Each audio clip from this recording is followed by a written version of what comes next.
Extrait de Le spleen de Paris. La chambre double.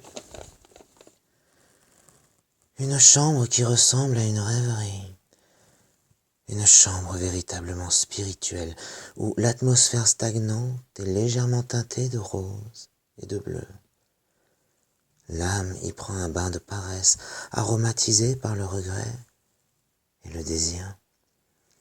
C'est quelque chose de crépusculaire, de bleuâtre et de rosâtre, un rêve de volupté pendant une éclipse. Les meubles ont une forme allongée, prostrée, alanguie. On les dirait doués d'une vie somnambulique comme le végétal et le minéral. Les étoffes parlent une langue muette comme les fleurs, comme les ciels, comme les soleils couchants. Sur les murs, nulle abomination artistique. Relativement au rêve pur, à l'impression non analysée, l'art défini, l'art positif est un blasphème.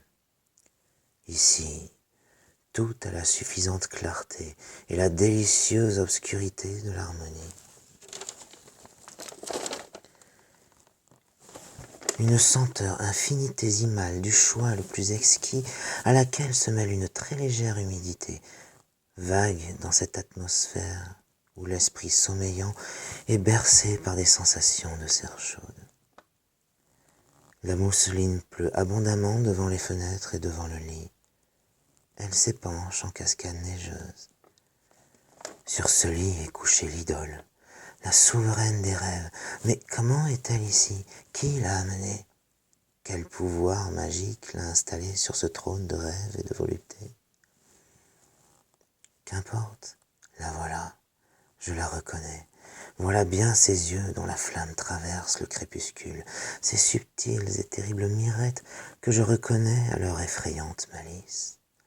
Elles attirent, elles subjuguent, elles dévorent le regard de l'imprudent qui les contemple. Je les ai souvent étudiées, ces étoiles noires qui commandent la curiosité et l'admiration.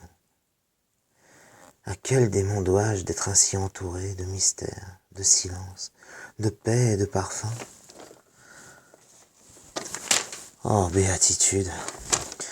Ce que nous nommons généralement la vie, même dans son expansion la plus heureuse, n'a rien de commun avec cette vie suprême dont j'ai maintenant connaissance et que je savoure minute par minute, seconde par seconde. Non, il n'est plus de minutes, il n'est plus de secondes, le temps a disparu, c'est l'éternité qui règne, une éternité de délices. Mais un coup terrible, lourd, a retenti à la porte, et comme dans les rêves infernaux, il m'a semblé que je recevais un coup de pioche dans l'estomac. Et puis un spectre est entré. C'est un huissier qui vient me torturer au nom de la loi, une infâme concubine qui vient crier misère et ajouter les trivialités de sa vie aux douleurs de la mienne, ou bien le saute-ruisseau d'un directeur de journal qui réclame la suite du manuscrit. La chambre paradisiaque, la souveraine des rêves, la sylphide, comme disait le grand René. Toute cette magie a disparu au coup frappé par le spectre. Horreur, je me souviens, oui, ce taudis, ce séjour de l'éternel ennui est bien le mien. Et voici les meubles sots, poudreux, écornés, la cheminée sans flamme et sans braise, souillée de crachats, les tristes fenêtres où la pluie a tracé des sillons dans la poussière, les manuscrits raturés ou incomplets, l'almanach où le crayon a marqué les dates sinistres. Et ce parfum d'un autre monde dont je m'enivrais avec une sensibilité perfectionnée, hélas, il est remplacé par une fétide odeur de tabac mêlée à je ne sais quelle nauséabonde moisissure. On respire ici maintenant le ranci de la désolation. Dans ce monde étroit, mais si plein de dégoût, un seul objet connu me sourit. La fiole de laudanum. Une vieille et terrible amie, comme toutes les amies, hélas, féconde en caresses et en traîtrise. Le temps a reparu, le temps règne en souverain maintenant, Et avec le vieillard est revenu tout son démoniaque cortège de souvenirs, de regrets, de spasmes, de peurs, d'angoisses, de cauchemars, de colère et de névrose. Je vous assure que les secondes maintenant sont fortement et solennellement accentuées. Et chacune, jaillissant de la pendule, dit « Je suis la vie, l'insupportable, l'implacable vie ».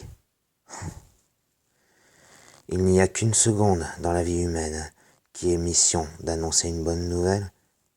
La bonne nouvelle qui cause à chacun une inexplicable peur. Oui, le temps règne. Il a repris sa brutale dictature, et il me pousse comme si j'étais un bœuf avec son double aiguillon.